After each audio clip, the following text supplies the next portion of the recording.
বাথরুমটি হচ্ছে টিনের চালের।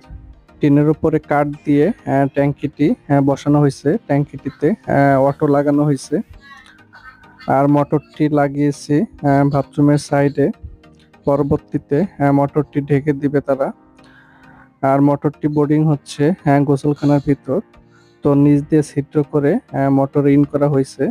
আর মোটর থেকে আউট করে ট্যাঙ্কিতে লাইনটি দেওয়া হয়েছে। আর ট্যাঙ্কি থেকে 1 ইঞ্চি পাইপ দিয়ে পানি লাইন করা হয়েছে। আর 1 ইঞ্চি থেকে 3/4 দিয়ে এই পাশে বাইরে একটা বাথরুম আছে, নর্মাল বাথরুম। তো সেখানে একটা বর্নার ট্যাপ দেওয়া হয়েছে। এটা হচ্ছে 3/4 পাইপ। আর এ পাশে হচ্ছে গোসলখানা। তো উপর দিয়ে 1 ইঞ্চি লাইন করা হয়েছে। তো 1 ইঞ্চি থেকে 3/4 করে ঝর্ণার লাইন দেওয়া হয়েছে। নিচে একটা বালতির ট্যাপ আর উপর হচ্ছে ঝর্ণা। তো ঝর্ণার চাবিটি বল বাল্ব দিয়ে করা হয়েছে। তো এতে খরচ কম হয়েছে। তো এই হচ্ছে ঝর্ণা। আর উপরে পাইপটি হচ্ছে 1 ইঞ্চি। এটা ছিদ্র।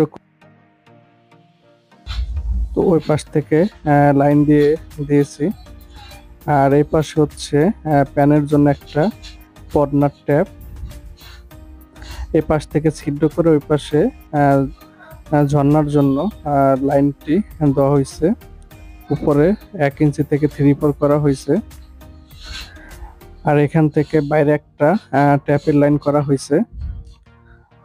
তো বাইরে কাজের জন্য ধোয়ার জন্য। তো এটা হচ্ছে 3/4, 1 ইঞ্চি থেকে 3/4 করা হয়েছে।